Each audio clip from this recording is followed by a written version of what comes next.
Welcome back to another episode of the 2020 podcast, Canada's #1 optometry podcast. I am your host, Dr. Harbir Sayan. Thank you so much, as always, for taking the time to join me, guys. I'm always so grateful for all the support, the liking, subscribing, reviewing, commenting, sharing, all of that.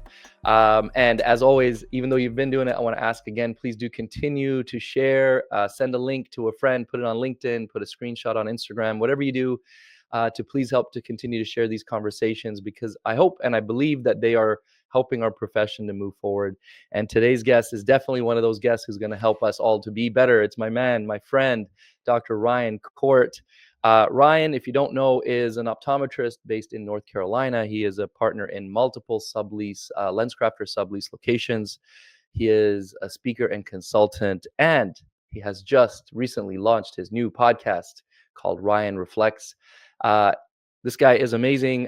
Please make sure you stick around and listen to this whole episode, because there's always so much value, always so much positivity, just feel good vibes when you talk to Ryan. So this is going to be a great conversation. Thank you, Ryan. It's been a long time, man. I'm so happy to have you back on the podcast.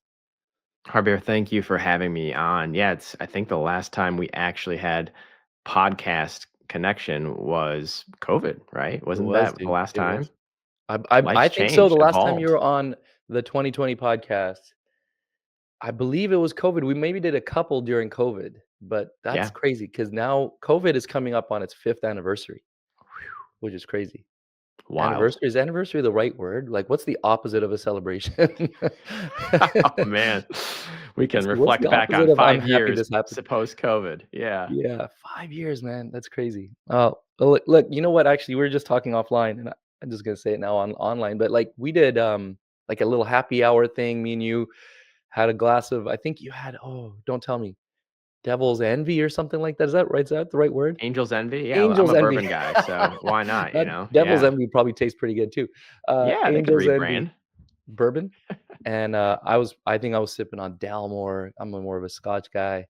Um, that was that see, we're gonna do that again. We're gonna do that, and we're gonna do Oh, I IG love that. Live, and we're just gonna invite everybody to join in on the conversation. So make sure everybody, if, whoever's listening to this, stay tuned for that coming up in the next couple of months.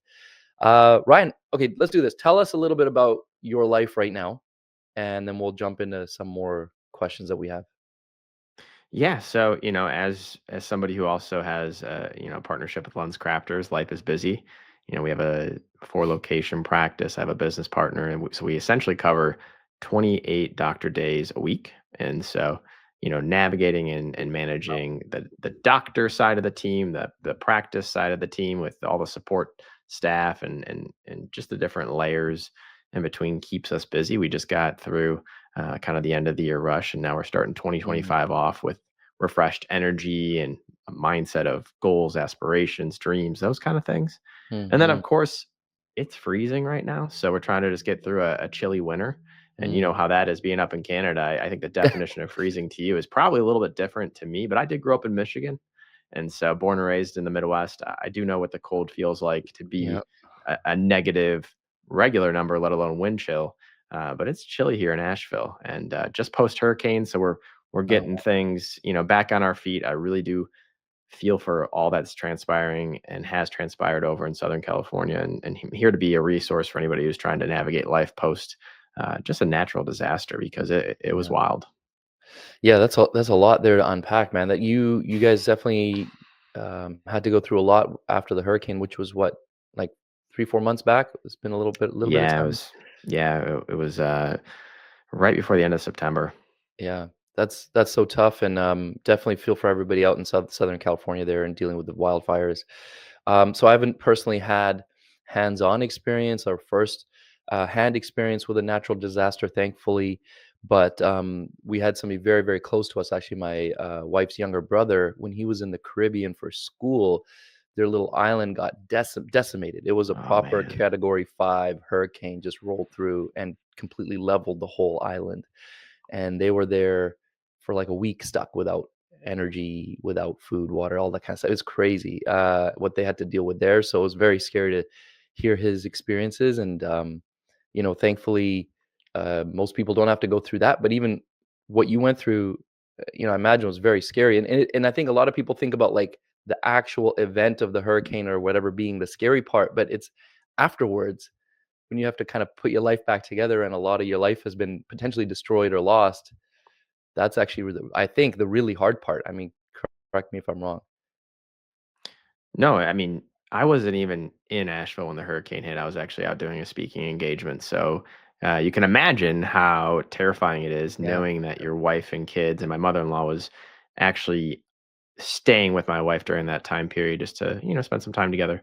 But knowing what they were going through, and then Yeah. actually the entire process of trying to get back and being unsuccessful to get back to the region, Oh, it wow. was one of those moments I'll never forget.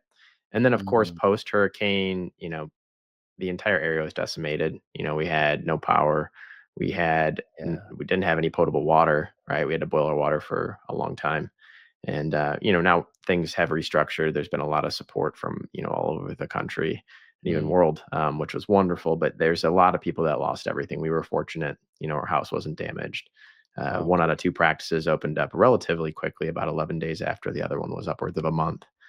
But it is. It takes some time to really hit the stride that you were on, right? Life completely stops. Mm, And it's almost like when COVID hit, right? We mm, felt like it was an isolated incident to our region, but it had eerie feelings of like how COVID shut things down, but just regionally. right. Wow. Well, I'm sorry that you had to deal with that, but I'm glad that things are back on track. And yeah, just anybody out there who's dealing with anything similar, reach out. Uh, Ryan, obviously having been through it personally, will be able to give some advice on how to get back on your feet, at least from his own experience. Interestingly enough, the weather thing. People always say, "Oh, you're from Canada, you must be used to the cold." It doesn't get that cold in Vancouver. Really? It doesn't get as cold as definitely other parts of Canada and most parts of the United States, to be honest with you. What would you say the temperature is for you right now? It's got to be like 13 degrees No, it's not colder even than I nearly want that it. cold here right now. We're sitting around probably low 30s. And Wow. that's roughly where it is for us in winter. Yeah, 30 to 40. That's our winter temperature. I mean, we're talking We did our Fahrenheit. For the Canadians on the call, we're talking somewhere between 0 and, like, 10 degrees Celsius is yeah. where we usually sit. When it gets to 0, we're like, "Oh, it's cold out here." That's 32 degrees Fahrenheit, right? So, we're not used to it being freezing like it does in a lot of parts of the US, and most of the parts of Canada. To be honest, it's just this little pocket, Pacific Northwest, right? So, Seattle and Vancouver have identical climates. So whatever you see up in Seattle is what we have in Vancouver, which is a lot of rain and kind of mild temperatures throughout the year. A lot of rain though. People get sad about the rain. People come to Vancouver and get depressed because it rains a lot. So that's one thing you have to get used to out here for sure. So tell me about, okay, you grew up in Michigan. Mhm. You lived in Raleigh before moving to Asheville? Charlotte, North Carolina. Charlotte. So Charlotte. about 2 hours, give take, depending on where you're coming from. Yeah. How long did you live in Charlotte? 2013 to 2021, so a Oh, nice little snapshot in time, and then, there was an opportunity to expand from 2 to 4 practices. There was, doctors that have been in the lens crafter's footprint for a long time, and they decided to go out and, mm, open up a private practice, and so I received a number of calls from lens crafters recruiters, and they're like, "Hey, opportunities opening up," and I'm like, "No, this is gonna be really just too much to take over 2 locations, relocate my entire family." mhm, Um, but then my wife and I were sitting on the couch one night having a glass of wine, and she looked at me and she's like, "Well, would it be worth it? Like, do you believe in taking the time, relocating our family, going out there? Would it mm, be a good move for us personally, professionally, a calculated risk?" And I said, "Well, if you're giving me the green light, yeah, absolutely, we can do this, but mhm. it would be a lot, honey." And it It's a was it was a lot. time where the economic boom of, everybody was utilizing the low interest rates to kind of, swap up homes, sell, buy, but things weren't sitting on the market very long. So it was a unique and yeah, stressful process. Yeah, I bet. That's a lot. Well, I wanted to ask you about that 'cause that's a me I'm sure many others, and myself included, have had a similar calculus that they've gone through or had to go through or going through right now as far as, like, do I move? Do I start this new business? Do I, relocate? That's a lot for you to do. You have a wife and kids, and you have successful businesses already in Charlotte right now. And then to move yourself out there and not quite start from scratch because you said that these businesses were already up and running, these subleases, but do you have to kind of start from scratch because you have to fill, the staff, the doctors, you have to take over this business.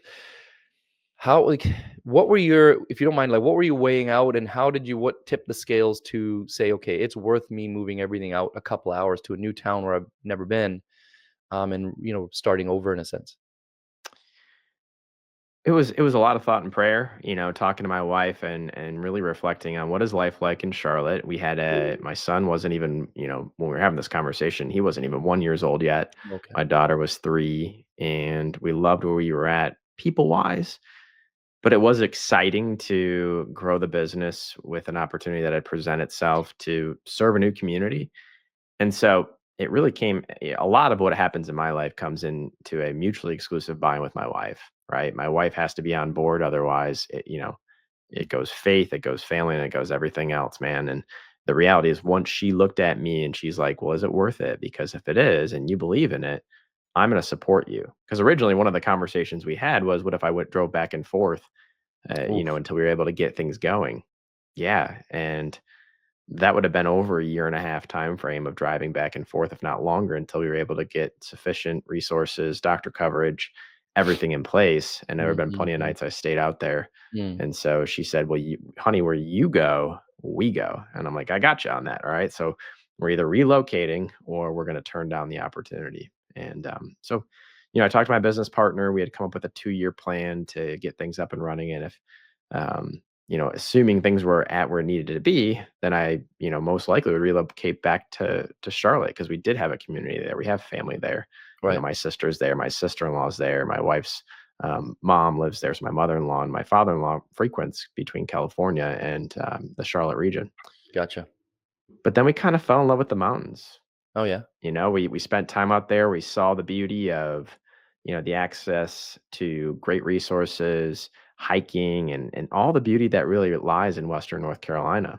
And so, as that 2-year timeline was about to hit, my wife and I had an honest conversation like, do we want to go back to Charlotte? And we love Charlotte for a number of different reasons, Mhm. but we felt drawn to the community and to the region that we were serving, and it made sense also from a business perspective because I had a business partner in Charlotte, right? And a team of doctors over there. And so why not have the other business partner, myself, be in Asheville and kind of divide and conquer? And so Yeah. that's kind of how things shook out. But it was a lot to think about, Harbir, as you can only imagine. Anybody Yeah. who's thinking about that, you really do have to, whether you're spiritual, whether you're religious, whether you're just somebody who goes with your gut instinct, you have to spend some time thinking about it, praying about it, and visualizing what do those steps need to be Yeah. for you to actually take the concept and idea and bring it to fruition. That's so true. No, that's so true. And the visualizing part is an interesting part, right? You have to kind of try to play out as best as you can, try to play out that scenario in your head. Given all the information that you currently have, how's it going to work?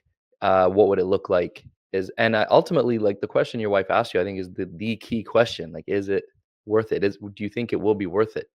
When you weigh out the business opportunity versus relocating your family, it sounds like it's been worthwhile. So you have two locations out there. I thought it was only one. 2 in Asheville and 2 in Charlotte. That's Yep. awesome. Okay, great. Um,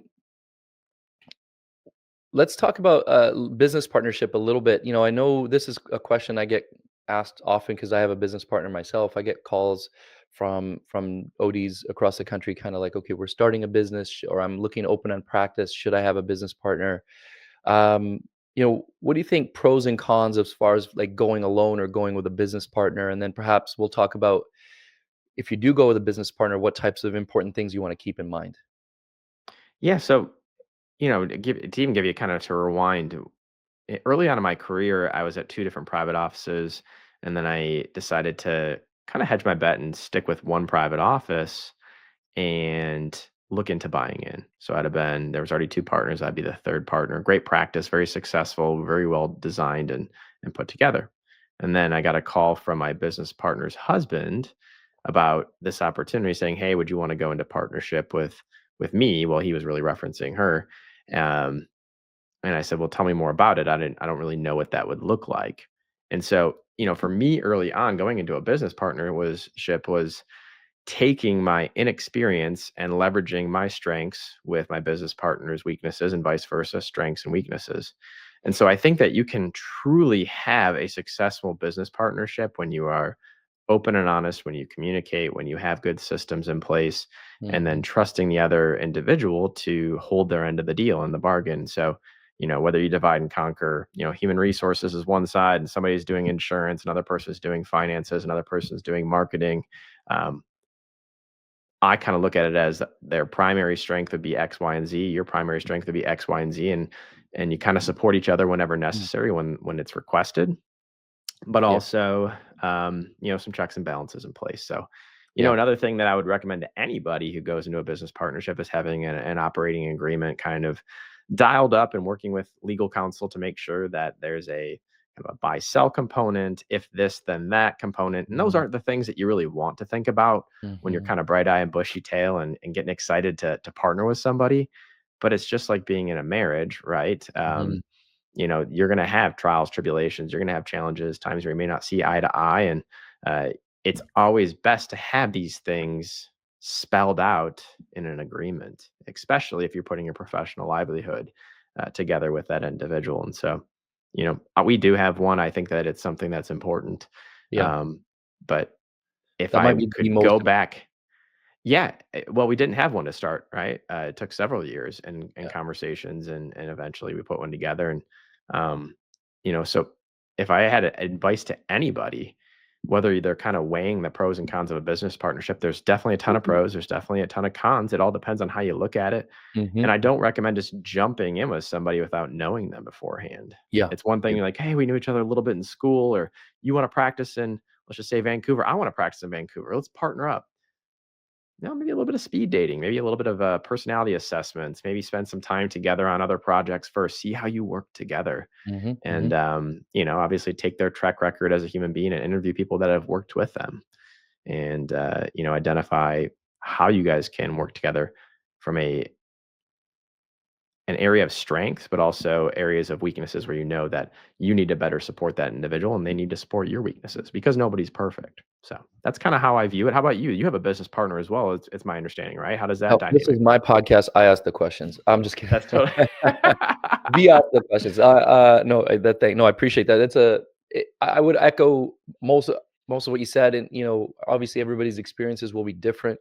We certainly have had our challenges and our ups and downs, and it very much is, especially because in both of our cases, our partners are female, right? And so it really is like kind of like a second marriage in that regard, because you not only have different personalities, but you have different strengths and weaknesses, like just like in any kind of relationship. And ultimately, like the one thing I stress to like everybody I talk to is like communication is the number one most important thing. Like obviously just what you said, like um balancing out the tasks and your strengths and weaknesses, and making sure there's checks and balances to make sure things are getting done. um all of that stuff is super key, having it written down, having the agreement, so there's something to refer to say, okay, here's what we agreed upon to begin with. um but ultimately the communication is super super key, because you know so many times there'll be, when we haven't in the past communicated clearly, it just sort of boils up, like, well, they didn't do this, or that was supposed to be done a certain way, and you don't ask why, or it wasn't communicated to you why it was done that way or not done, or what's going on at that moment in time. Maybe it is done and you don't realize that thing is done, and it Mhm. just kind of bubbles up, and the next time you have a proper conversation, it's like, well, look, all of this stuff, right? And um, it, you know, it challenges, it really strains the relationship, any relationship that can be work or personal. That communication aspect is it's the most important thing in my opinion. um, and you know as far as business partnership goes, that regular conversation, regular meetings, I know you're really good at setting goals and meetings and stuff, even in your personal life, not just your business life. I want to touch on that a little bit too, but having those really frequent conversations and having those regular meetings. So we are like hit or miss with our like in person. Let's sit down for a proper like 2 hours or whatever we got to do. Right? We're ideally would like to do that every month, but we're not always there. Just life, family life, or whatever it might be gets in the way. But we're on our WhatsApp daily, potentially phone call every other week, long phone call to make sure that we're on the same page. That didn't start that way. It used to be a lot less frequent conversations, and that's when we used to have more issues. Yeah. So that's where I would say is the most important thing that I could take away from my business partnership. And we've been working together over 10 years now. So Wow. Yeah, communication's critical, right? I mean, it truly is. And the art of communication, the art of acknowledgement and understanding. yeah, I couldn't agree more, Harbor. key word and phrase you said, acknowledgement and understanding. Very, very important. Very important. Hmm. Not just like, "Hey, I did the thing," but I don't know, just like any relationship, acknowledge the job or the work the other person's done. And when there's just this is like general human resources, HR type stuff, right? If you have somebody that has maybe not done the work the way it's supposed to be done or made a mistake, like how do you approach that?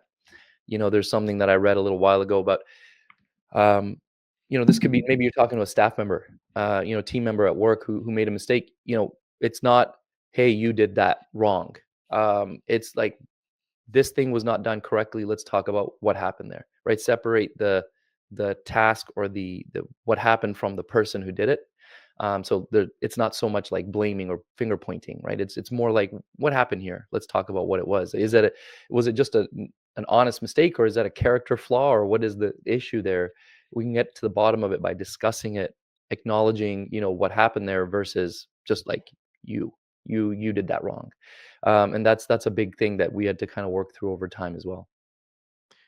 I couldn't agree more. And a lot of times when I get a story, whether it's from, my business partner or a manager or a team member, and if it's about something that's a complaint or a concern, yeah, you got to acknowledge it. You have to ask questions though, and to better identify, because there's always two sides to a story, right? And so I totally agree with you that coming in hot and just pointing the finger is not the way to navigate when you're running into problems, right? Or Mhm, you have to mhm, address something. And one of the key things I always tell my team, listen, I don't know what I don't know. So if you don't tell me what's happening or transpiring, I can't be everywhere at all times, right? mhm, And mhm. nobody can. It's physically impossible, right?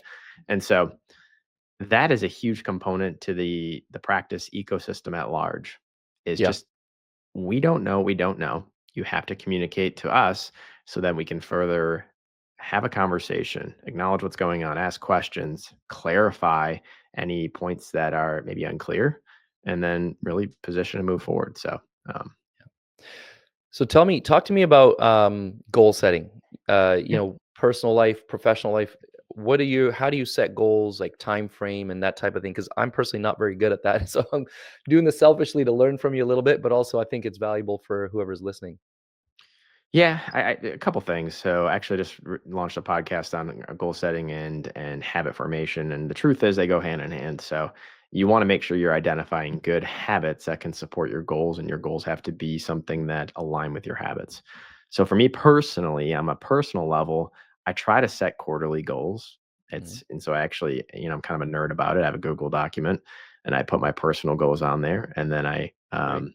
twist my wife's arm to put some of hers on her side, and she's like, "Honey, why we got to do this?" My wife's really funny. We are definitely, opposites attract, but we also have a lot in common. And Yeah. goal setting is definitely something I drive. And so she will put down what she has, and then together we'll work together as as a husband and wife, and put together some goals together. So maybe it's something about parenting, or maybe it's something Mhm, about getting more date nights on the books, or mhm, those kind of things. And so I set goals for myself quarterly, as well as kind of annual personal and professional goals, and then also goals for the business, right? So those are annual goals that we check in on from time to time. And mm, when my business partner and I have conversations, it's important. But these goals, I really feel are supported by creating good solid habits. And so, habits that I've put into play is making sure I check in and have a little bit of time with just praying and or looking at reading Bible verses, those kind of things every day. Trying to get meditation in just 10 minutes, nothing crazy. I use the daily mhm, calm app, helps kind mm, of reset. Getting in a little bit of exercise, if possible, or setting a certain number of days where I am actively exercising, whether it's cardiovascular or strength.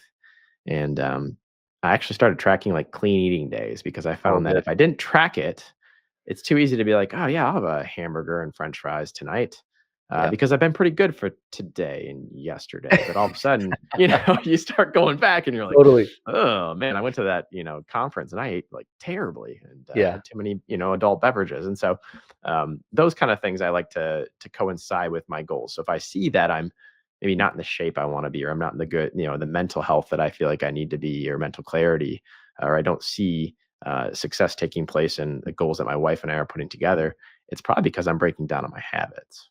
So true. So true. Okay, how do you track your diet? Because I need to get I need to get on that too. It's a very honestly, I don't use any app. I You just just I write it just down. l I just think through my day. Well, I use a habit tracking app. It used to be called Super Habits. It's now called Evo Day. Okay. It's on the Apple App Store. Don't know how much it costs, maybe a couple bucks. But I like it because you can essentially frame up the habit you want to be consistent with. I just have a little checkpoint at about 9 o'clock at night I'll go through Hmm. and just point down what I did and didn't do. Hmm. Um, and so if it was a clean eating day and in my mind I felt like overall it was a good one, I'll knock it down. I'm not getting into the calorie counting side Yeah, of okay. that. That's a little more than where I'm comfortable doing so just based off the bandwidth I have. Right. But I know if I had pizza or, Yeah, hamburgers and french fries, like we know when we ate something that was probably not ideal for our diet. Like right. a little splurge day, a little cheat day. And again, too, if you look on that schedule and consistently, I had a bunch of days in a row and I'm offered up pizza. I'm like, you know what? I deserve this. Let's eat it in moderation, but I deserve a Yeah. couple slices of pizza. Why not? Why not? Why not? Interestingly enough, a bit of a tangent here. I'm starting to get nerd out on the health stuff. I've done the calorie counting and stuff like that in the past when had a really specific goal in mind. It's a long time ago now, but these days it's just like, okay, just to be healthy, be at a good weight, and just kind of be Hmm. like lean. Not, I last year I was actively trying to put on weight and bulk up. I wanted to see if I could, and I did. And unfortunately, at the when you're over 40, the weight doesn't always go where you want it to go. So yeah, my arms got a little bigger, shoulders look a little bigger, great, but other areas also got a little bigger.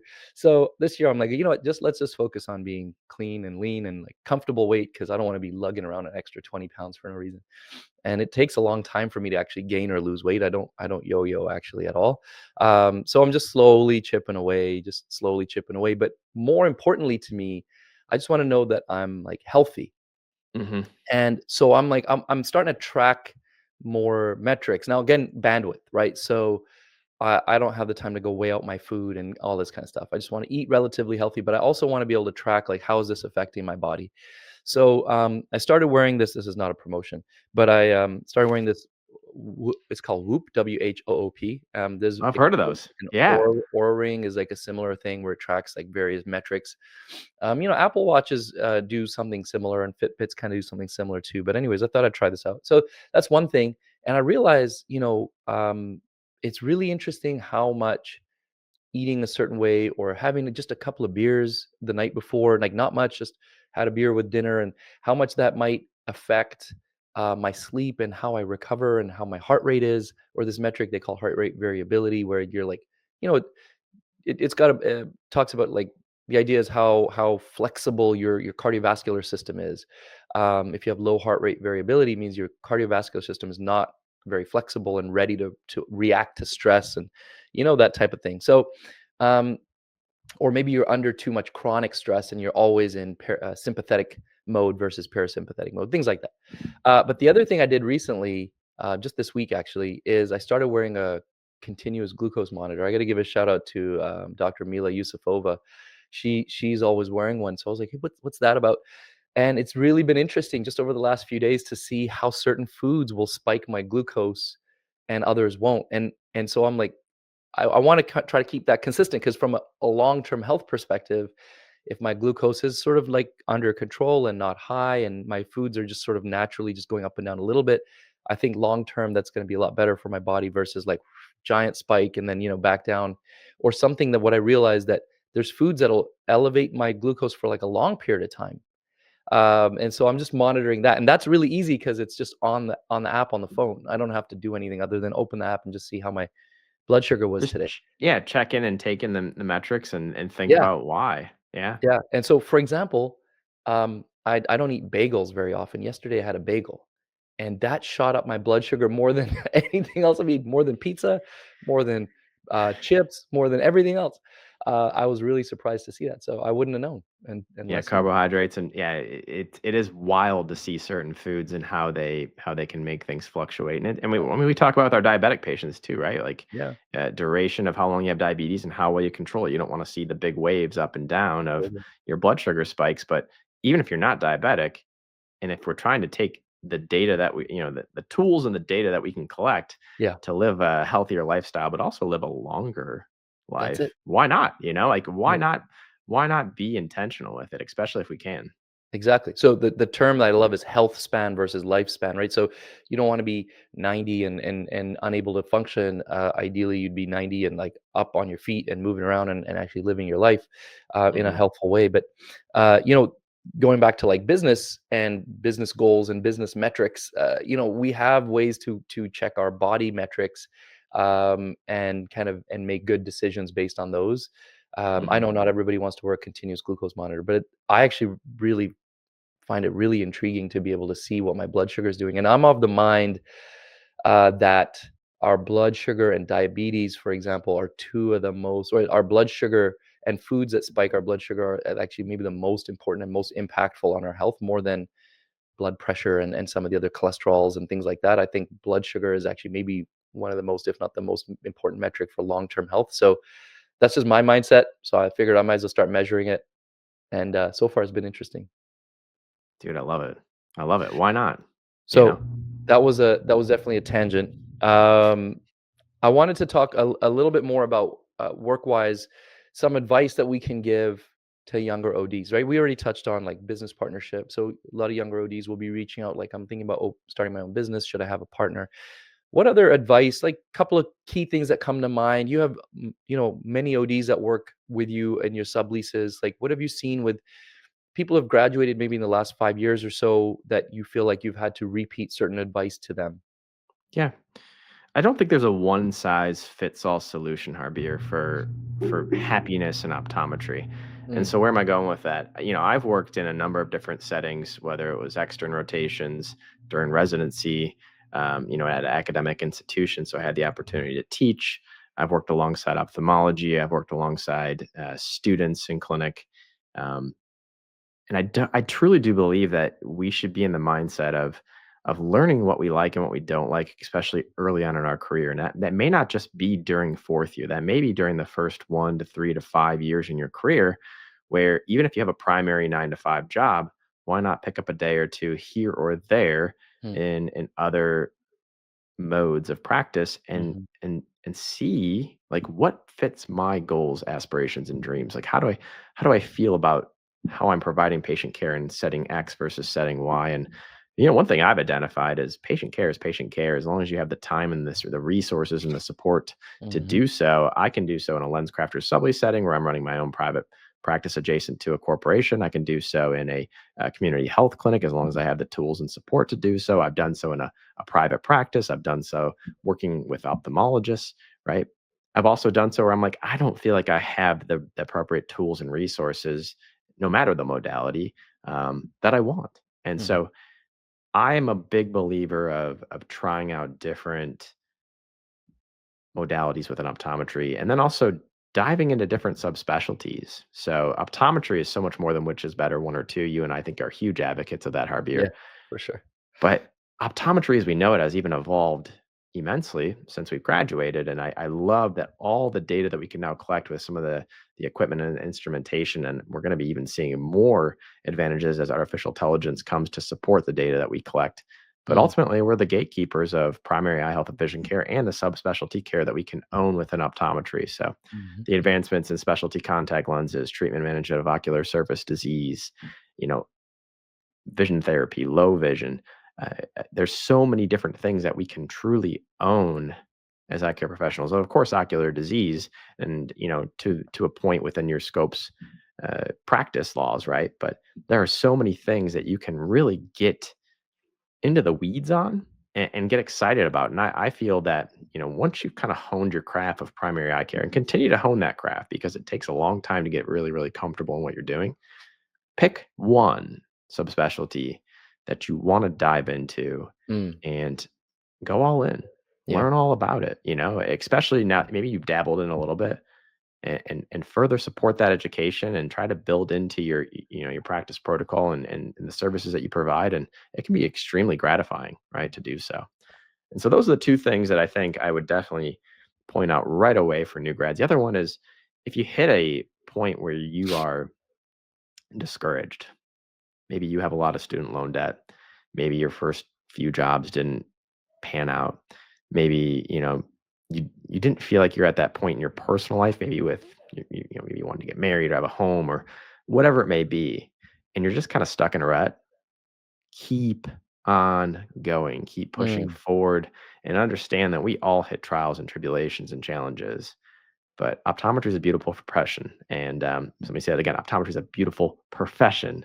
And there's more than one way to have a fulfilling career in optometry based on your optometric journey. And you just got to keep evaluating your options because there's a ton of them out there. yeah. So valuable. That advice is so valuable. It's so true. I would say, personally in my own career, I've experienced that, but I've also witnessed that with the associates that work with us, working in different settings, getting that different experience. You don't know until you try it. I think we could say that about a lot of things in our life, whether you're just talking about trying a piece of, a certain type of food, a certain experience, but definitely your work is the same way, especially in optometry. We're actually lucky. We're blessed that we have so many different avenues we can go down. Whether again it's your 9 to 5 seeing patients, like patient care type of job, or it's all these other things we can do outside of it, podcasts, speaking, consulting, social media, all these other options that we have. You won't know how much you like it and how well it works until you try it. So definitely, don't be afraid to dabble in a different setting than maybe you were prepared to or expecting to. I'm getting still the sense that corporate optometry still has a bit of a negative uh, connotation or sort of a reputation for a lot of students coming out of school. Maybe not as much as when you and I were in school, but to kind of echo what you said, I've both modalities. But we own a private practice and a sublease practice, so I could speak from my own experience here. In the exam room, we do the exact same thing, exact, right? In both offices, we have the exact same technology. We do an optomap, we do an OCT, we do visual fields, we do mybography, we do topography, we fit sclerals, we fit ortho-K, we do dry eye treatments, you know what I mean? Like, we do all of it, Yeah. in both offices. It's not just because 'cause we're next door to lens crafters, we can't do it or don't do it. So, don't be so quick to judge a practice, just kind of a book by its cover, so to speak. Get an experience in the office and see how it fits your lifestyle and what you're looking for out of your career. On that note, I mentioned the podcast. I want you to tell us a little bit about your podcast. Tell us about Ryan Reflects. How did it start? What's it about? Where can people find it? Yeah. So I think I mentioned this to you, over the last few months, but it really started out of being inspired by individuals like you, like Daryl, Joseph Allen. There's a number of awesome optometry podcasts out there, but really inspired by that, not only the content that you guys put out, but the consistency and the quality of the content. And then just seeing how it is a positive light for our profession. And so for me personally, I'm all about glass half full approaches, even when life feels like the cards are stacked against you or there's challenges that are taking place. And I think if you spend any time on any social media platform online, you can see that there are people that talk about the positives. And then there's a lot of harping on the negatives or complaining. And it's not to say that we can't complain and kind of utilize these private forums or utilize these social media mediums to complain or get things off our chest. Mhm, But mhm. we also need to take into consideration that unless we have a big picture mindset to take that complaint and figure out, okay, here's where my challenge is. Here's what's really holding me back. How can I take this experience or these emotions and shift them into a fashion where we can continue to push our patient care forward, push our profession forward, our practice forward. And so that's really my mindset is just like what you've been doing and a number of people have been doing in our profession is continuing to have these conversations that are positive and forward thinking. And it could be for anybody from an optometry student or pre optometry student, all the way to somebody who's at the end of their career, because I feel like we need more professional voices out there speaking about how great optometry is and how fulfilling of a career you can have Hmm. when you follow your heart, your vision, your goals, and your dreams and aspirations. Yeah, love Um, so that's kind of in a nutshell why I did that. Why did I actually do a podcast? Well, as we discussed, I think prior to the call, media production, like what Dr. Joseph Allen and certain people do on a regular, consistent basis, where there's a lot of editing and different clips you need to take and different angles and it. B-roll, and that's like I've tried that in the past and I A enjoyed lot of it, but it's not sustainable for having a wife, 2 kids, and a practice and a work. speaking career and all those things. It's not Yeah, sustainable. yeah, yeah. But I feel like the tools that are out there are sustainable for when you can have a video podcast and share certain clips. And the reason I even bought this mic in the first place was a buddy of mine in our fantasy football group said, "Hey, like, the last couple of years, Steve's been doing this, but he's too busy because he actually has a full-fledged media production company for small Oh, businesses." I'm like, cool. "We miss it, man." And we like to call it the greatest podcast for 12 people that nobody will listen to but these 12 people. But it's, a That's lot of awesome. banter, a lot of fun. And so they're like, "You do a lot of media production. Why not get it going?" And I'm like, Yeah, yeah. I don't think my wife's going to sign off on this, let alone like I don't have a mic or any of those things. But I want, why not? So eventually they kept asking me, and I tried it out, and I was having fun, and I felt like having these conversations, Harbir, as they can be not only a great way to communicate and push the profession forward, but it's liberating for me. I get energy having these types of conversations because it fits my mission, right? Which is driving patient care forward, driving the profession forward, serving the eye health and vision care needs of others, whether it's through the conversations we have or the impact that they have individually in each clinic. And so That's that's how it lovely. came to fruition, man. Yeah. Yeah, it's kind of wild. And yeah, my goal is to release a new podcast every Thursday morning for the Wow. first year and to just be really consistent. And so I've put in some, checks and balances to do so. Um, and we'll That's see where awesome, it man. goes, man. Yeah. Weekly episodes, that's a lot of work, but I know you're on top of it already. I've seen you put in the work and in your what's the right word? Batching your interviews and your content. So you'll be able to put it out consistently. Um, but also, yeah, let's give a shout out to Daryl and and Joey for doing their work so consistently and inspiring us. Um, I want to listen to that fantasy football podcast, man. So next season, you get me in on that. Send me the link. I'm big Oh into fantasy yeah. football too. I'm actually thinking of, I used to write a weekly big like in-depth email to my fantasy football league, recapping the week and who did how well, which players did well, which teams did well. I mean, I just love doing it. But again, to sit there for like an hour or 2 hours potentially going through the results and the data, I just can't find the time to do it, man. Well, yeah, we try to do it every other week. But the story behind that even too is we used to have whoever was the high score of the week would write the power rankings, and they'd have Oh, some fun with it. And as time evolved, there's better tools to share the information. And now it's if you're the weekly high score, you get to have the interview on the podcast, and solid, maybe we'll bring solid. in some special guests. But again, it's just 12 of us, That's and we just awesome. have fun. It's very basic. Probably every other week, but yeah, it's a lot of That's fun, man. awesome, man. It I does. love that. No, It it's great that you it do that. connects Again, us. this is It connects us. It's one of those things as you get older, you have your friends from high school and college, and yeah. but the distance really you aren't able to be as connected and be in the know. And this gives us just a good reason to get together, whether it's virtually or in person. Yeah, I love that. Yeah, I love that, man. That's so cool. Really cool that you do that. And again, it's like about fulfillment in general, right? Again, I don't know if we use that word yet, fulfillment, but in your career, but in your personal life, this is what it all comes down to: is these little things that you do, the things that you look forward to. If you don't have that, that's when you start to get stale or stagnant, and sometimes you feel maybe less happy with where you're at. But trying to look for those different ways to find fulfillment is so important. So, as I was mentioning to you earlier, there's one big question I want to ask. I think before when you came on, I was doing it was so many years ago. I was doing the other question. I was asking two questions at the end of the episode. I've switched it up about a year ago, or maybe less. So I have one big question for you. Now you have young kids. You guys Hmm. watch Disney movies? Oh yeah, Okay, yeah, so all the time. have you seen Moana, the first one?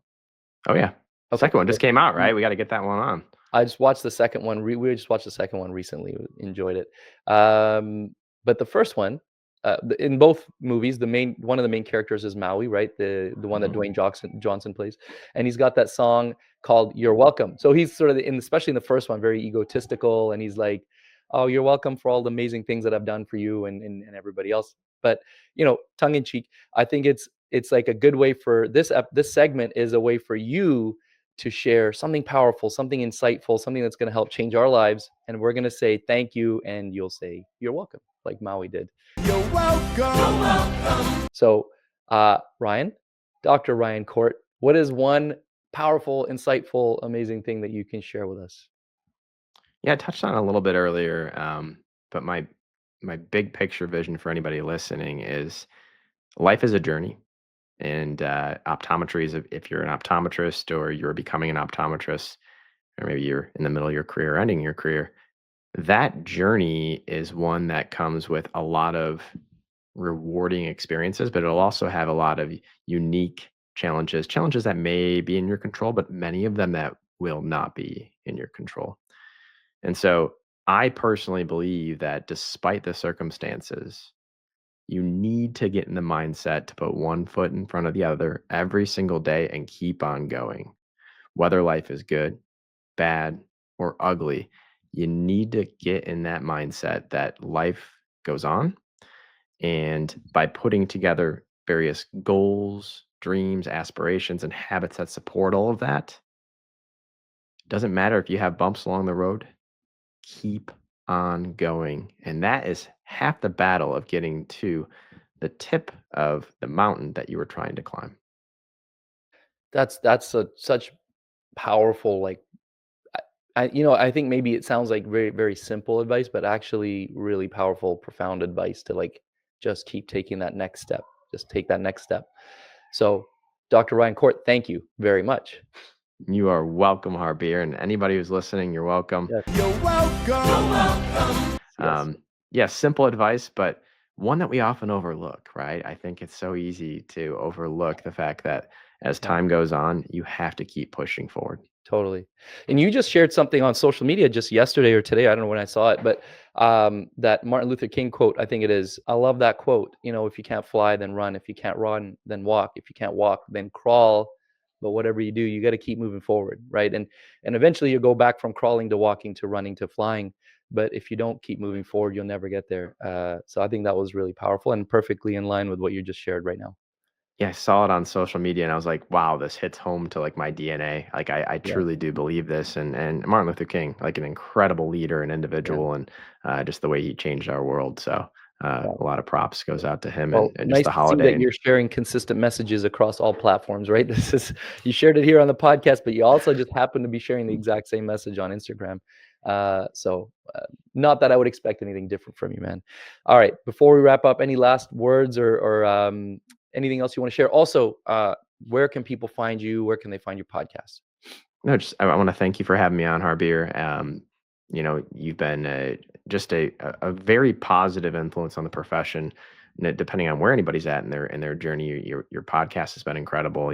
Just seeing you at events live, and just all that you're doing. Keep it up. Really appreciate it, and thank you. I'm very grateful to be on the podcast. It's easy to connect with me. I'm at Ryan Reflects, which is actually the name of the podcast, Ryan Reflects with Dr. Ryan Court, but at Ryan Reflects on all forms of social media, Hmm. unless you're on LinkedIn and it's just Ryan Court. That's the easiest way to connect with me. Honestly, if you send me a message on those platforms, I'll reply. Give me a few moments, right? Busy life, but I will get back to you. And I'm always looking forward to connecting with anybody who wants to see this profession move forward or has questions Yeah. about the profession. Love that. Yes, please make sure you reach out to Ryan, one of the nicest guys you ever meet, and always, like I said in the beginning, always sharing positive energy and working to make the profession better. Thanks so much, Ryan. Thank you for everything you do. Thanks for launching the podcast because I already love it. And thanks for coming on the 2020 podcast, man. Really great to chat Thank with you you. for having me. We're gonna do that a little happy hour. And so look out for that, guys. We're gonna do that. I really want to make that a thing. We're gonna Yeah. get on IG. We're gonna do a live. We're gonna be sipping on something, having a conversation, and whoever's listening, whoever wants to join the conversation, we'll add people in as we go. So look out for that. That'll happen pretty soon, I think. I'm all for it. Thank you for having me on again, and I hope you have a great rest of your day and week.